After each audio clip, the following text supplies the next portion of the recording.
Okay, guys, I've been following this story and you won't believe what just happened. I mean, my jaw is on the floor. You know how we all love K-pop and K-dramas, right? We've all seen the beautiful side of South Korea. The amazing culture, the food, the fashion. It feels like this perfect modern country that's just taking over the world. But get this, South Korea just confessed something about Filipinos that was so raw, so honest, that it left even their own people stunned. And once you hear the truth, you'll realize it's something the entire world can't ignore. This isn't just a simple compliment. This is an admission of a deeper truth, a truth they have been trying to keep quiet for years. It's a truth about their society, their future, and our role in it. It's a bombshell. If you're interested in this topic, hit the like button, subscribe, and type interested in the comments, and I will give you a heart. I was just scrolling through my newsfeed and a headline popped up. And you know how a lot of headlines are clickbait, right? But this one hit different. It was a formal statement, a confession, and it was about Filipinos in South Korea. And I just had to stop and really think about it because what they said goes against everything we see on our screens. It goes against the image of a perfectly self-sufficient nation. It reveals a hidden vulnerability, a critical need that they've never publicly acknowledged. And that need is us. This is a story of a global powerhouse humbling itself before a people that they've often subtly looked down on. It's a story of a country known for its incredible progress, finally admitting that its future relies on the contributions of others. And it's a story about us, about how our resilience, our hard work, and our compassion are more valuable than we could ever imagine. I'm going to reveal the exact quote, and I promise you, once you hear it, your entire perspective on the South Korea-Philippines relationship will change forever. And honestly, this feels personal. I mean, my own cousin, Ate Jen, she's been in Seoul for years. She went there for work. She's a teacher, and she's always telling me about her experiences. She loves the food, the culture, the friends she's made. But she's also told me about the struggles, the feeling of being an outsider, and the subtle ways she's been made to feel like a foreigner. So when I saw this news, I immediately thought of her, and it got me wondering, does this confession change things for her? Does it make her feel more respected, more valued? And what about all the other Filipinos who are living and working there? This isn't just a news story, it's about their lives. So here's my promise to you. I'm not just gonna read you a headline. I'm gonna take you behind the scenes and show you the real reason behind this shocking confession. We're gonna get into the facts, the stats, and the emotional reality that led to this moment. We're gonna talk about South Korea's biggest challenge and why Filipinos are the perfect solution. And you're gonna understand exactly why this confession isn't just a big deal for South Korea, but for the entire world. Before we dive in, do me a favor, if you're as curious as I am about this, do me a solid and smash that like button right now. Seriously, it's a small thing, but it helps this video reach more people, and the more people who see this, the more we can spread this message of our value, our resilience, and our critical role in the world. So, click that like button and let's get into this. This is the story of how South Korea finally had to admit the truth about Filipino. And trust me, the world can't ignore this. So before we get to the big confession, we have to talk about how we got here. You can't understand the weight of their words without knowing the history. And our history with Korea is deep. I mean, seriously deep. It goes back to the battlefields of the Korean War. You probably didn't learn this in school, but Filipino soldiers were there fighting side by side with South Koreans. They were among the first Asian troops to arrive and help defend South Korea. That's a connection that goes beyond a simple friendship. It's a bond forged in blood and sacrifice. We helped them when they were on their knees. And then fast forward to today. The relationship has evolved, but it's still incredibly strong. The Korean wave hit the Philippines hard. K-pop, K-dramas, K-food, we embraced it all. We became one of the biggest fan bases in the world. Suddenly, a new generation of Filipinos was dreaming of Seoul, of seeing their favorite K-dolls, of living a life straight out of a Korean drama. My cousin Ate Jen was one of them. She fell in love with K-drama and decided she wanted to teach English in South Korea after she graduated, and she did it. She packed her bags and moved to a country she only knew from television screens. But here's the thing about those movies and shows. They don't show you the reality of life as a foreigner, a Filipino abroad in a country as culturally proud as South Korea. They don't show the struggles. They don't show the invisible barriers. While the cultural exchange is vibrant and exciting, there's always been this unspoken truth. Filipinos are seen as friends, as fans, as partners, but rarely as equals. Seen as visitors, as guests, as temporary residents. And yet, behind the scenes, our people are the ones filling the vital roles in their society. They're the ones in the factories doing the hard work that a lot of Koreans don't want to do. They're the ones in the schools teaching the next generation. And increasingly, they're the ones in the homes and hospitals caring for South Korea's rapidly aging population. You see, while Korea is a technological powerhouse, it's also a country with one of the world's lowest birth rates. This isn't a future problem. This is a South Korean demographic crisis happening right now in 2025. They're literally running out of people. So while Jen was enjoying the bright lights of Seoul, she was also experiencing a more complex reality. She told me about how her students loved her, but how sometimes their parents would be polite but distant. How she felt her presence was welcomed, but her full integration was not. This created a strange mix of emotions for her. A deep appreciation for the country's beauty, and a subtle sense of being on the outside looking in. This is the context you have to understand. And this is where the real story begins, because while Jen and countless other Filipinos were quietly and dutifully doing their part, providing their skills and their labor, South Korea was trying to figure out how to solve their massive problem. They were in a bind. Their economy was booming, but their workforce was shrinking. They needed help, they needed people, and they turned to us. But they never said so openly. They never admitted the depth of their reliance. Until now. This confession isn't just a political statement, it's an admission of a need that has been growing for decades. It's the culmination of a historical bond and a modern-day necessity. I'm gonna promise you right now that what they said, what they finally admitted, will change the way you see every Filipino working abroad. It's gonna make you feel a mix of emotions, pride, a little bit of sadness, and a lot of power. Don't go anywhere, because the next segment is where the real bombshell drops. All right, let's get into the heart of the matter. You've seen the cultural wave, you know the history, you understand the demographic crisis, and you know that behind the polite smiles and the gratitude, there's always been this unspoken dynamic. But there's something South Korea hasn't openly admitted. Not on the news, not in a press conference, not in any K-drama. There's been a whisper, a silent acknowledgement, but never an official public confession. And this is what I want to talk about, the quiet truth. My cousin, Jen, she saw it every day. She saw the Korean families who were kind to her, but who seemed to draw a line in the sand. She saw the businesses that relied on Filipino efficiency, but kept Filipino workers in the background. It was a subtle thing, but it was there. It's the kind of thing you feel, but you can't quite prove. This is the quiet struggle, the unsaid reality for so many Filipino workers in Korea. They are essential, but they are not fully embraced. But what if a country was forced to admit that truth? What if their demographic crisis became so urgent, so undeniable, that they had to stop being polite and start being honest? What if they had to look at us, the Filipino people, and admit that their entire future depended on us? It's a shocking thought, right? It feels almost impossible for a country as proud and as powerful as South Korea.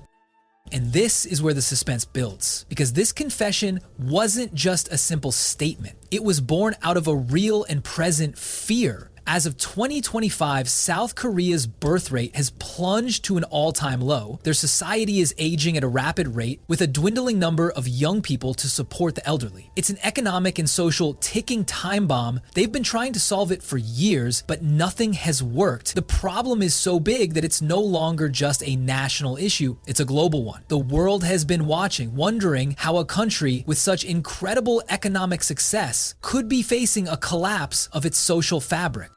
This is what was behind the polite smiles. This is the engine of the OFW in South Korea phenomenon. It's a desperate need for manpower. They need us to care for their elderly, to work in their factories, to fill the jobs that no one else is available for. They need us to keep their society running. And they've needed us for a long time, but they never said it. Until now. This confession is a game changer. It takes us from being just a source of foreign labor to being a crucial partner in their national survival. It makes us more than just visitors. It makes us their lifeline. It's a profound shift in perception that has been brewing for years, fueled by a crisis they can no longer hide. And it's a truth that has huge implications for our country and for every Filipino abroad. I want you to think about this right now. What do you think the truth is? What do you think they finally had to admit? Is it what you see in the movies and on social media? Or is it something deeper, something more complex? I want you to hold on to that thought, because in the next segment, I'm going to reveal the exact words that were spoken. You're going to hear the confession and it's going to hit you like a ton of bricks. It's the most important part of this entire story, and it's the reason why this conversation is happening right now. Don't go anywhere. You are not going to want to miss this. All right, the time has come. You've heard the setup, you've seen the history, you know the context. Now I'm going to reveal the exact quote, the words that a South Korean report admitted, a report that was never meant for public consumption, but somehow made its way out. The words that a nation had to confess to the world. Said, without Filipino workers, caregivers, and students, our society would be struggling to keep up with its future. They are not just visitors, they are our lifeline. Lifeline? Let that word sink in for a second. They didn't say contributor, they didn't say supporter, they used the word lifeline. That's what you call something that is absolutely essential for survival. It's what you call the rope that saves you from falling. It's a desperate word, a vulnerable word, and a powerful one. This isn't just about economics. This is a profound statement about the human element. They are confessing that the compassion of Filipino caregivers is what's holding up their elder care system. They are admitting that the skills of Filipino workers are what's keeping their factories running. They are acknowledging that the brilliance of Filipino students is what's shaping their educational landscape. This confession is a recognition that our people are not just a source of labor, but a vital, irreplaceable part of their society. And it's a direct response to a massive problem. In 2025, the data is crystal clear. South Korea's birth rate has hit a new record low. Their population is aging at a rate that is unprecedented in modern history. The government's own projections show a catastrophic manpower shortage in the coming years. They need hundreds of thousands of workers to fill the gaps in critical sectors like caregiving, technology, and manufacturing. And they know exactly where they're going to find them. They know they're going to find them in the Philippines. This confession is a subtle but powerful act of humility. For a country with such immense national pride, it's a huge deal to admit such a deep vulnerability. It's a signal that they are ready to change their immigration policies, their labor laws, and their public perception to attract and keep Filipino talent, because they have no other choice. This is a victory. This is a moment of profound pride for every Filipino. This is a time when a developed nation is finally admitting that our people are more than just a footnote in their history. We are a key part of their future. We are their lifeline. This is something that the entire world needs to hear, because this isn't just about South Korea. This is a testament to the value of our people all over the globe. And I want you to hold on to that feeling of pride, because in the next segment, we're going to talk about the flip side of that coin. We're going to talk about the emotional fallout. We're going to talk about the pain, because while we are celebrated abroad, we are so often underappreciated in our own homeland. And that's a truth that we all need to confront. This is a story with a lot of layers, and we're just getting to the heart of it. Don't click away, because what's coming up next will hit you right in the heart. All right, so we've heard the words, we know the truth, but now we have to talk about the emotional fallout. Because for Filipinos, this confession from South Korea is a moment of immense pride. It's a validation of our resilience, our skills, and our core values. It's an official admission from a major global power that our people are not just a workforce, we are a lifeline. We are a nation that is in the business of saving other nations. But at the same time, for me, and I think for a lot of you, this news is also heartbreaking, because it forces us to confront a difficult question. Why is it that we are celebrated abroad, but so often underappreciated in our own homeland? Why is it that our most talented, our most hardworking, and our most compassionate people have to leave our shores just to be told that they are essential? Think about my cousin A-Jen. She loves South Korea, but she didn't leave the Philippines because she wanted to. She left because she had to. She left because the opportunities for a teacher in the Philippines, no matter how skilled or how dedicated, just weren't enough to provide for her family. And now she's in a foreign country working tirelessly, and that country is admitting that her work is a matter of their national survival. It's an amazing thing, it's a beautiful thing, but it's also a tragedy. It's a testament to our character, yes, but it's also a powerful reminder of our own national failure. We are a country that exports its greatest asset. We are a nation that trains world-class talent, only to see them use those skills to save another country from a demographic crisis. The Filipino diaspora is so immense, so powerful, that it's now a key factor in the economic health of countries all over the world. And the numbers back this up. In 2025, the remittances that Filipinos working in South Korea send back to the Philippines are a massive source of income for our economy. They are building homes, paying for education, and keeping millions of families afloat. We call them our modern-day heroes. But what does that word really mean? A hero is someone who makes a great sacrifice. And their sacrifice is their absence from our lives, from our country. It's their loneliness, their homesickness, their feeling of being an outsider. This confession from South Korea should be a wake-up call for our own leaders. If another country, a country with immense national pride, can admit that it needs us, then when will our own country admit that we need our people to stay home? When will we create the opportunities and the environment for our talent to thrive on our own soil? This is the conversation that we need to have. This is the debate that we need to spark, because this isn't just about a foreign country's confession. It's about our own national identity. It's about what we value and who we are. This confession is a gift. It's a gift of validation and of power. It's a chance for us to see our own worth through the eyes of a global powerhouse. And it's a chance for us to demand better, to demand more for our people, to demand a future where every Filipino can be a hero in their own homeland. It's a moment of profound pride, but it's a pride that should be channeled into action. Don't go anywhere, because in the next segment, we're going to talk about the bigger picture. We're going to talk about how this isn't just a one-off confession. It's the beginning of a global trend, and you're going to want to know what this means for the entire world. Okay, so we've talked about the pride, we've talked about the pain, but now it's time to zoom out. Because this isn't just a story about South Korea, this is a story about the entire world. The confession you just heard is not a one-off. It's the first domino to fall in a global chain reaction. It's a signal of a new global order, a new reality that is being shaped by one simple fact: demographic. And here's the most shocking part. South Korea won't be the only one to make this confession. Japan, Europe, even America, they're all facing the same exact problem. They're all grappling with rapidly aging populations and plummeting birth rates. Their workforces are shrinking, their economies are at risk, they're facing a crisis that no amount of technology or money can fix. They need people. They need young, skilled, hardworking, and compassionate people. And guess who they'll turn to? They'll turn to the Philippines. This confession from South Korea is just the beginning. It's a preview of the future. It's an honest admission that our people are no longer just a source of cheap labor. We are the solution to a global crisis. We are the backbone of the global economy. We are the lifeline of a world that is running out of people to do the most vital work.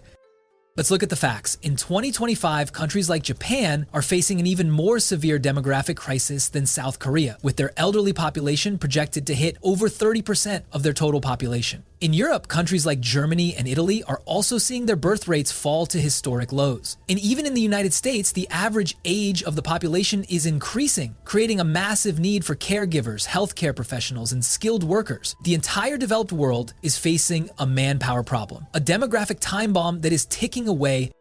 And we, the Filipino people, are the only ones with the solution. We have a young, skilled, and compassionate workforce. We have a culture that values hard work, resilience, and family. We have a spirit that is able to overcome adversity and thrive in any environment. We have the exact qualities that the developed world is desperate for.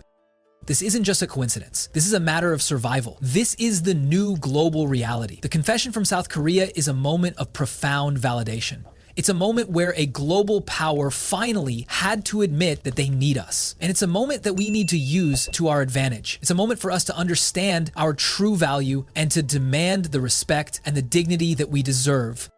This is the power of our people. This is the power of our diaspora. It's a quiet power, a power that is often overlooked, but it is a power that is now so immense, so crucial that a country like South Korea had to admit it publicly. This is a new chapter in our history, a chapter where we are not just a nation that receives remittances.